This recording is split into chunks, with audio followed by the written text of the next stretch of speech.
Salut les investisseurs libres. Alors vous voyez, je suis juste devant le notaire, vous le voyez juste au-dessus de moi.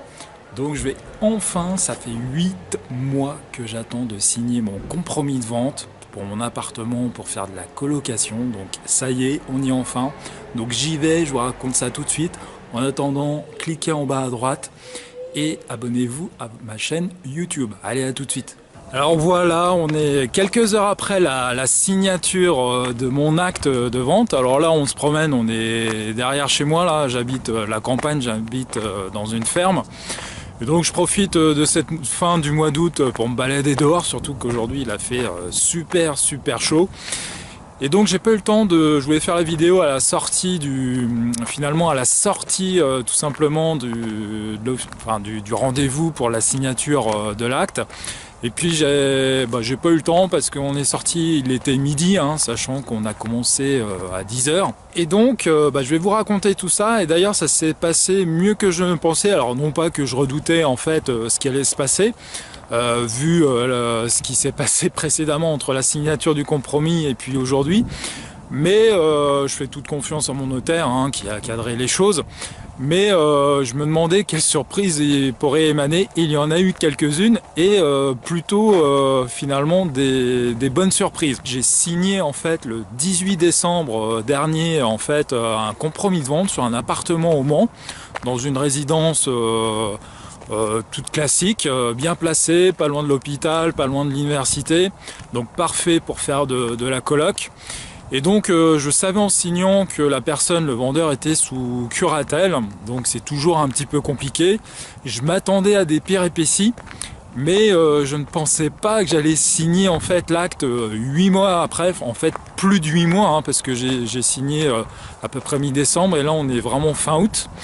Et donc ça a été long, je me suis posé beaucoup de questions, je me suis même dit je vais abandonner la vente parce que c'est compliqué d'essayer de prospecter d'autres biens en parallèle quand une affaire se passe pas forcément comme prévu. Non pas qu'il y avait de gros problèmes, hein, mais il y avait un délai d'attente et je me demandais vraiment si un jour on allait signer l'acte de vente.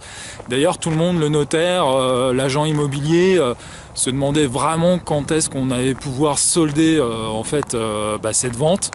Et ça y est, c'est fait. Donc je vais vous raconter tout ça. Alors je suis arrivé à l'étude à peu près à l'heure. J'avais 2-3 minutes de retard, donc rien de grave. Et quand je suis arrivé, en fait, les différentes personnes étaient arrivées, puisque la secrétaire m'a dit bon c'est bon, il y a tout le monde en commentaire. Et je suis arrivé dans la salle d'attente et j'ai vu deux personnes. J'ai vu une jeune femme,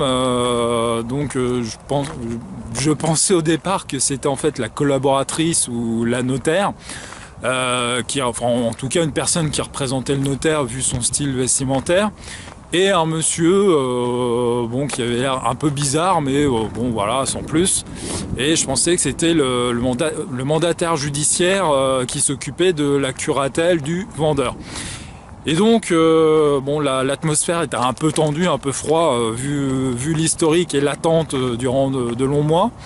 Et au bout de, je sais pas, un quart d'heure, le notaire, fidèle à lui-même, ne respectant jamais ses rendez-vous, nous a enfin accueillis dans son bureau.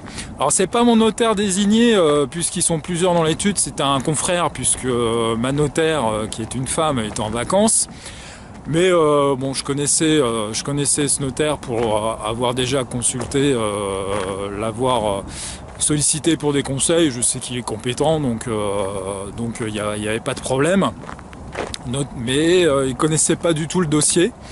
Mais le travail était bien préparé, ça s'est plutôt bien passé. Alors au début, de l'entretien, en fait, les différentes personnes se sont présentées rapidement. Donc c'est là que j'ai appris qu'en fait la jeune femme n'était pas le représentant du notaire, mais le mandataire judiciaire. Et le monsieur qui avait l'air bizarre, c'était la personne, finalement, moi je croyais que c'était une personne qui avait de gros problèmes de santé, enfin c'est ce qu'on m'avait dit, donc je le voyais plutôt cloué dans un lit, et je le vois plutôt en forme, mais quelqu'un qui disait des choses assez intelligentes, mais parfois décousues, et puis hors contexte. Et donc voilà, j'ai compris tout de suite que cette personne n'était pas apte finalement à gérer probablement un patrimoine aussi important que le sien, mais ça on va en reparler un petit peu plus tard. Donc la mandataire dès le départ a attaqué et dit pourquoi le notaire du vendeur était absent.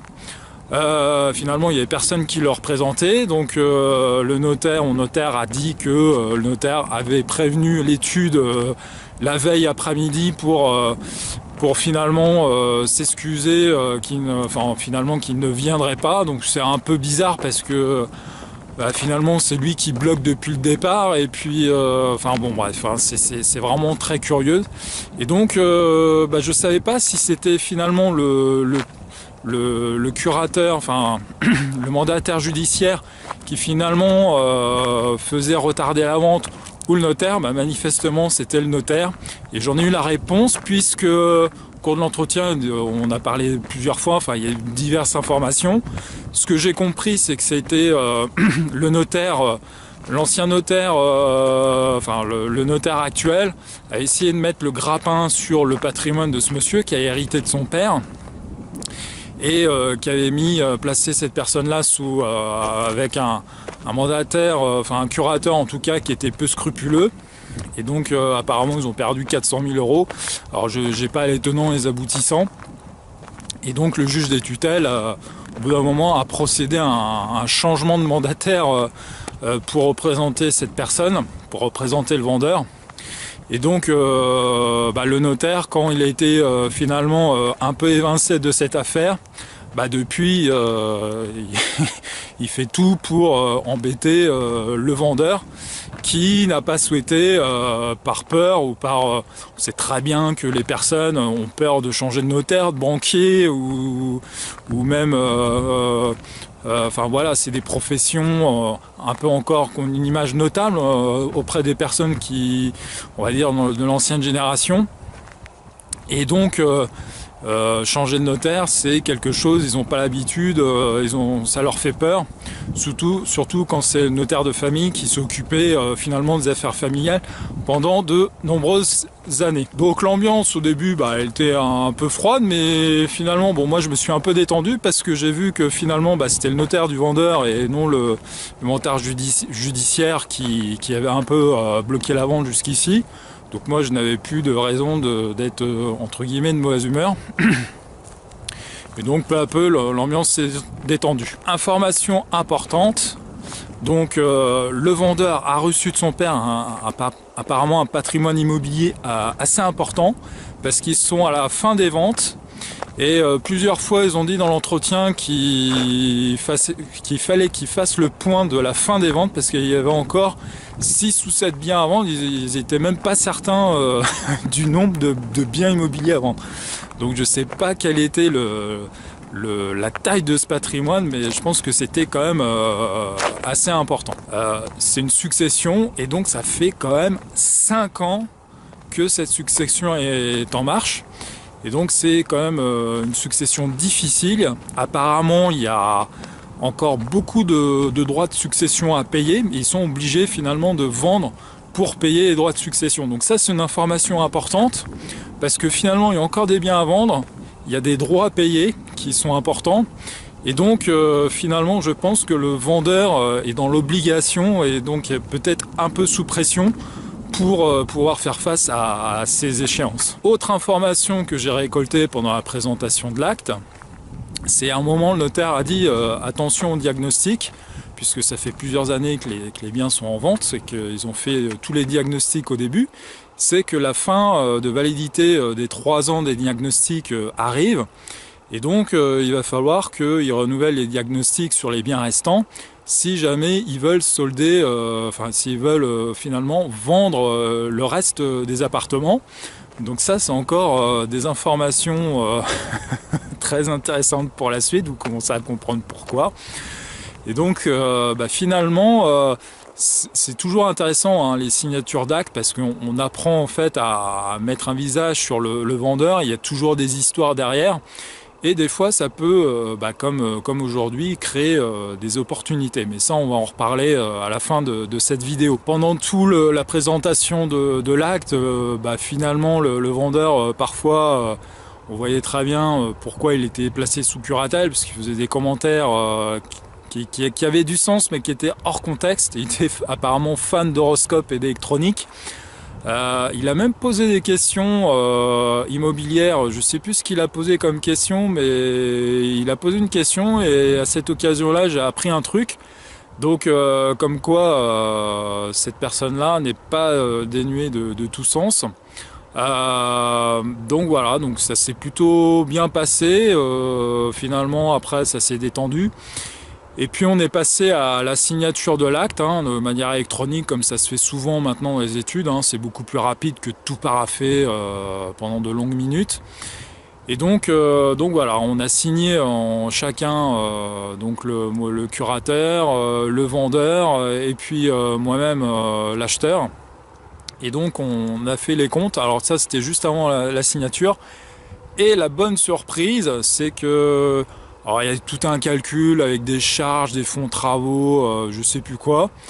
Et donc le vendeur s'est retrouvé en fait à me verser 140 euros quand on a fait le décompte de ce que le vendeur avait à me payer et que moi j'avais en tant qu'acheteur à payer au vendeur. Donc c'était plutôt une bonne surprise. J'avais pris mon chéquier. Donc c'est la première fois que j'achète un bien immobilier, que je reçois de l'argent en plus pour cet achat lors de la signature. C'est quand même voilà, c'est super. Donc plutôt une bonne signature. Et donc je suis plutôt satisfait et content de pouvoir enfin m'occuper de ce bien, et on va le mettre maintenant bientôt en travaux. En fait, la sortie en fait de l'étude, bon, on s'est salué, etc. J'ai demandé en fait au mandataire judiciaire si elle pouvait me donner ses coordonnées, s'ils étaient en tout cas j'ai posé la question si sur les 6-7 derniers biens, déjà s'ils étaient situés dans la ville du Mans, et que si moi ça m'intéressait, que s'ils étaient prêts à étudier éventuellement des offres d'achat, si les biens m'intéressent. Elle m'a dit oui, pourquoi pas.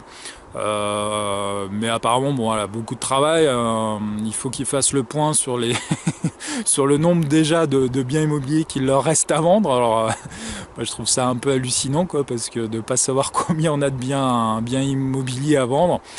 Mais bon, voilà. Et j'ai pris sa carte.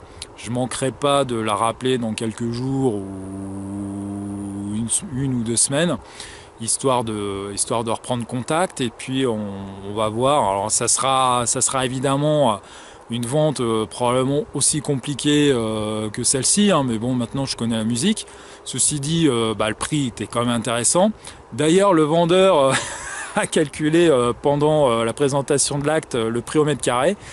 Donc il a calculé que ça faisait 703 euros du mètre carré, ce qui est pas cher. Bon, après il faut rapporter ça au mètre carré après les travaux en version réhabilitée, parce que ça en fait ça veut rien dire, hein. Mais bon, voilà, ça reste quand même une affaire plutôt correcte. Je le saurai vraiment dans quelques mois quand je l'aurai mis en location. Mais bon, pour l'instant je suis satisfait aujourd'hui. Et ça promet. Alors j'espère que je vais essayer d'enfoncer le clou, et pourquoi pas d'acheter d'autres biens à ce vendeur. Et même si c'est un peu compliqué, maintenant que je sais à quoi m'attendre, c'est un peu plus facile de s'organiser. Et puis j'en sais un peu plus sur le vendeur, le mandataire, etc. Je sais comment, enfin ils ont l'air vraiment d'être réglo, donc ça me pose pas de problème par rapport à ça. Donc voilà, si vous avez aimé cette vidéo, donc mettez-moi un petit pouce vers le haut si vous avez aimé, et puis ou vous abonnez à ma chaîne YouTube. Et puis nous on se retrouve bientôt, on va parler des travaux de cet appart et puis de toute la suite. Et donc j'espère vous revoir bientôt, et puis en attendant, restez libres.